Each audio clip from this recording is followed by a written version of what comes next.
Hello everyone, कैसे हैं आप लोग। तो रिसेंटली इसरो के कुछ स्पेस डेब्रिस जो है यानी कि स्पेस के जो मलबा है वो वेस्टर्न ऑस्ट्रेलिया में एक्चुअली पाए गए थे। तो आज हम इस जो वीडियो में डिस्कस करेंगे रिगार्डिंग स्पेस डेब्रिस, ये होती क्या है, किस तरीके से ये एक थ्रेट की तरह काम कर सकती है, इससे रिलेटेड जो भी चैलेंजेस है उसको डिस्कस करेंगे और इंडिया की यहाँ पे क्या क्या इनिशिएटिव है ताकि स्पेस डेब्रिस को मॉनिटर किया जा सके और उसको कम किया जा सके, उसको डिस्कस करेंगे और यूनाइटेड नेशंस के कुछ स्पेस ट्रीटीज को भी यहाँ पे डिस्कस करेंगे। तो देखिए, फ्रॉम साइंस एंड टेक्नोलॉजी जो आपके GS3 पेपर के लिए बहुत ही इंपॉर्टेंट है, तो उसके रिलेटेड बहुत ही इंपॉर्टेंट वीडियो होने वाली है। तो इस वीडियो को एंड तक बिल्कुल देखते रहिएगा और इससे पहले अगर आप लोगों ने हमारे चैनल को अब तक सब्सक्राइब नहीं किया है तो इसको प्लीज़ सब्सक्राइब कर लीजिए ताकि आने वाले ऐसे ही वीडियोस की नोटिफिकेशन इसी तरह आपको मिलते रहे। तो चलिए आज का वीडियो शुरू करते हैं। तो रिसेंटली इसरो के कुछ रॉकेट जो डेब्रिज है यानी कि मलबा जो है वेस्टर्न ऑस्ट्रेलिया में पाए गए हैं। तो अगर बात करेंगे ये स्पेस डेब्रिज, ये बेसिकली क्या होती है कि मैन मेड ऑब्जेक्ट है जो अर्थ के चारों तरफ एक्चुअली प्रोजेक्ट किया गया था उसको ऑर्बिट करने के लिए, वो अभी एक यूजफुल पर्पज नहीं कर रहे हैं। मान लीजिए कि आपके घरों में आपने कुछ सामान लेके आए, उसको यूज किया और जब उसका यूज खत्म हो गया, एक काइंड ऑफ मलबा यानी कि जंग जैसा ही काम करता है, लेकिन क्या करता है घर को साफ रखने के लिए उसको आप जो है डिकम्पोज कर देते हैं या फिर उसको डिस्ट्रॉय कर देते हैं। तो यही चीज जो है स्पेस में नहीं हो पा रही है, ये एज ए डेब्रिज की तरह काम कर रही है। तो ये जो डेब्रिज है जनरली डिसफंक्शन जो सैटेलाइट होती है यहाँ पे, या फिर जो रॉकेट जो है भेजा गया था, या फिर यही सैटेलाइट्स के कुछ टुकड़े होते हैं जो अलग अलग पॉल्यूशंस ऐसे चीज़ों की वजह से टूट गई हो गई। तो मई 2021 में भी चाइना का एक जो रॉकेट है वो इंडियन ओशन में गिरा था। तो एक अगर आप अंदाज़ा लगाएंगे कि 1957 में लगभग स्पेस डेब्रिस जो है ना के बराबर थी। 2005 आते आते कुछ इस प्रकार का दिखने लगा और 2018 तक कुछ इस प्रकार का था।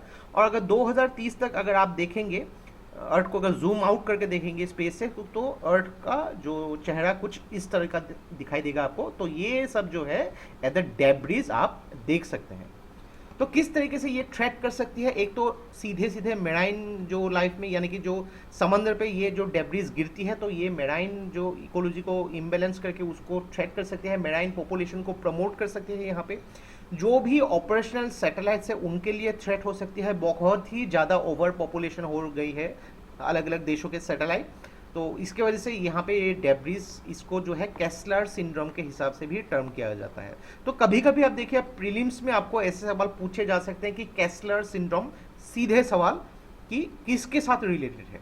तो ये कोई बीमारी नहीं है, ये स्पेस डेब्रिस के साथ रिलेटेड है। आपको ऐसे टर्म को जो है मिस नहीं करनी चाहिए। और जब ऑर्बिटल स्लॉट यानी कि एक कंट्री की कुछ ऑर्बिटल स्लॉट या फिर कुछ जगह होती है तो उसमें भी रिडक्शन होता रहता है क्योंकि बहुत ही ज़्यादा ओवर पॉपुलेशन हो गई है सैटेलाइट्स की, और स्पेस सिचुएशनल अवेयरनेस भी यहाँ पे कम से कम देखने को मिलता है। और अगर बात करेंगे यहाँ पे अलग अलग स्पेस एक्टिविटीज़ को टैकल करने में जो चैलेंजेस होती है, तो एक चीज़ देखिए, सैटेलाइट जो है ये हर देशों के द्वारा जो प्रोजेक्ट किया जा रहा है ऑर्बिट करने के लिए, ये ग्रेजुअली बढ़ती जा रही है। 2013 में पूरा दुनिया के अगर एक काउंट करेंगे इन एन एवरेज 210 सैटेलाइट भेजा गया था। 2019 में लगभग 600, 2020 में लगभग 1200 और 2022 में लगभग आप देख सकते हैं 2400 से भी ज़्यादा सैटेलाइट भेजा गया है। तो नंबर ऑफ सैटेलाइट्स ये ग्रेजुअली बढ़ती हो जा रही है। दूसरी बात है कि लैक ऑफ कोऑर्डिनेशन अलग अलग देशों में। मान लीजिए कि अगर आप USA एक भेज रही है किसी पर्टिकुलर एम के लिए, सेम चीज़ें जो है रशिया भी भेज रही है, अभी दोनों के बीच में यहाँ पे कोऑर्डिनेशन नहीं है तो नंबर ऑफ सैटेलाइट ज़्यादा हो जाती है। तो इसके वजह से क्या होती है कि पोटेंशियल कोलिजन या फिर एक्सीडेंट्स देखने को मिलता है यहाँ पे। जब भी ऐसे स्पेस मिशन को जब प्रमोट किया जाता है तो उसके लिए बहुत ही कटिंग एज टेक्नोलॉजी यानी कि बहुत ही डेलिकेट एंड एक्यूरेट टेक्नोलॉजी होनी चाहिए, लेकिन ये क्या होती है कि बहुत ज़्यादा एक्सपेंसिव होती है और टेक्निकल फेलियर होती है अगर उसमें प्रॉपरली उसको मेंटेन नहीं किया गया, और यही चीज़ आगे जाके स्पेस डेब्रिस के शेप ले लेती है यहाँ पे। अब देखिए, एक दूसरे कंट्रीज़ के साथ अभी एक कॉम्पिटिटिव एनवायरनमेंट है। चाइना ने भेज दिया, उसको देख के USA ने भेजा, रशिया ने भेजा, उसको देख के इंडिया ने भी भेजा, जापान ने भी भेजा, यूरोपियन स्पेस एजेंसी ने भी भेजा। तो क्या होती है, सेम पर्पसेस के लिए अलग अलग देश एक कंपटीशन कर रहे हैं कि कौन आगे जा सके। और क्या होती है कि एक टेरिटोरियल क्लेम के वजह से यहाँ पे डिप्लोमेटिक चैलेंजेस और या फिर इंटरनेशनल कोऑपरेशन की भी कमी देखने को मिलती है, जिसके वजह से ये जो over crowding, over population of satellites हो रही है और जो कोलिजन्स के वजह से यहाँ पे जो है बहुत ही ज़्यादा स्पेस डेब्रिस फॉर्म ले रही है यहाँ पे। तो अगर बात करेंगे यहाँ पे इंडिया ने भी कुछ कुछ स्टेप्स लिए हैं ताकि स्पेस डेब्रिस के साथ डील किया जा सके। तो 2022 में जो है इसरो ने सेटअप किया था system for safe and sustainable operational management, ताकि स्पेस में भेजा जाता है जो सैटेलाइट्स, उसके कॉलिजन थ्रेट को मॉनिटर किया जा सके और स्पेस डेब्रिस किस तरीके से बढ़ रही है उसको, उसके रिस्क को ख़त्म किया जा सके।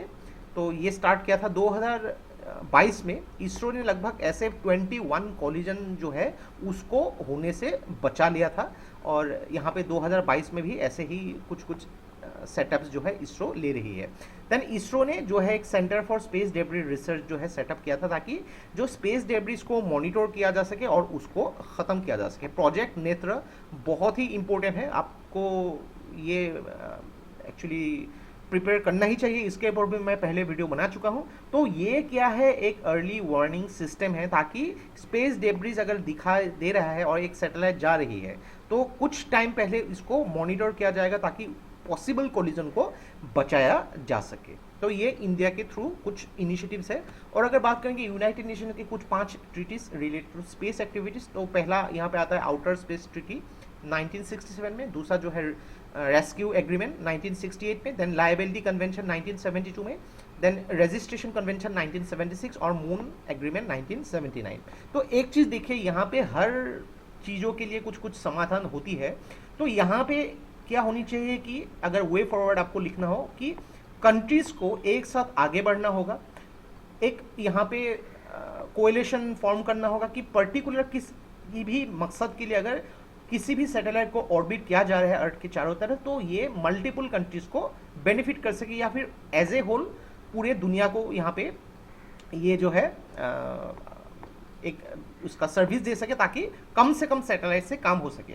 दूसरी बात है कि यहाँ पे स्पेस एक्स ने एक टेक्नोलॉजी निकाला था, बहुत ही एक्सपेंसिव टेक्नोलॉजी है, कि सिंगल यूज रॉकेट जो है, रॉकेट जो भेजा जाता है वो सैटेलाइट को छोड़ के क्या हो जाती है कि ये रॉकेट सीधा जो ऊपर से गिर जाता है और ये समंदर में गिरता है। तो यही रॉकेट जो है सैटेलाइट को जब छोड़ेगी ये खुद से आके चली जाएगी और उसको फिर से यूज़ किया जा सकता है। ये एक टेक्नोलॉजी को जो है इंट्रोड्यूस किया जा सकता है। और मेनली देखिए यहाँ पे पूरे दुनिया को एक साथ आना पड़ेगा, साथ में आके यहाँ पे और भी इनोवेटिव टेक्नोलॉजी यूज़ करना पड़ेगा, एक इंटरनेशनल कोलिशन फॉर्म करना होगा ताकि और भी डेलिकेट टेक्नोलॉजी यूज़ किया जा सके। और मेनली जो भी स्पेस डेब्रिस है उसको कलेक्टिवली थोड़ा थोड़ा करके अगर कम किया जा सके तो उसके बारे में भी यहाँ पे सोचना चाहिए।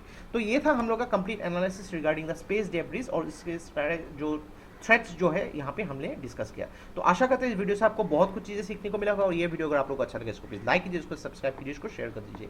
तो आज के लिए बस इतना ही। देखते रहिए Study Rise. Take care, thank you and जय हिंद।